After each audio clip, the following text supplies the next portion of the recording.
Babanatan ko lang ng slight. Itong bagong abogado ng prosekusyon. Ang sabi niya na nakita ko sa balita, 400 plus daw na mga sundalo at pulis ang nakabantay kay Vice President Sara ayon sa kanya. Walang ibang Vice President ang ganito?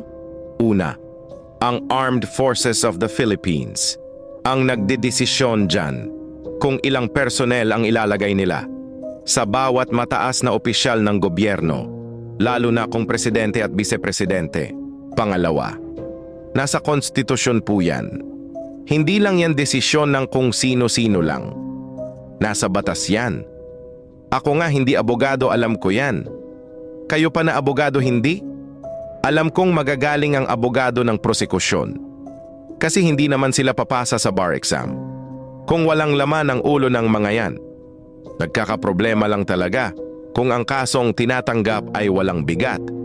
Kaya ang ginagawa, instead na mag-focus sa ebidensya ng corruption kung meron man, nagpapakagunggong na lang, syempre dahil may bayad kung may question kayo. Sa security details ni Vice President, sa AFP kayo magreklamo.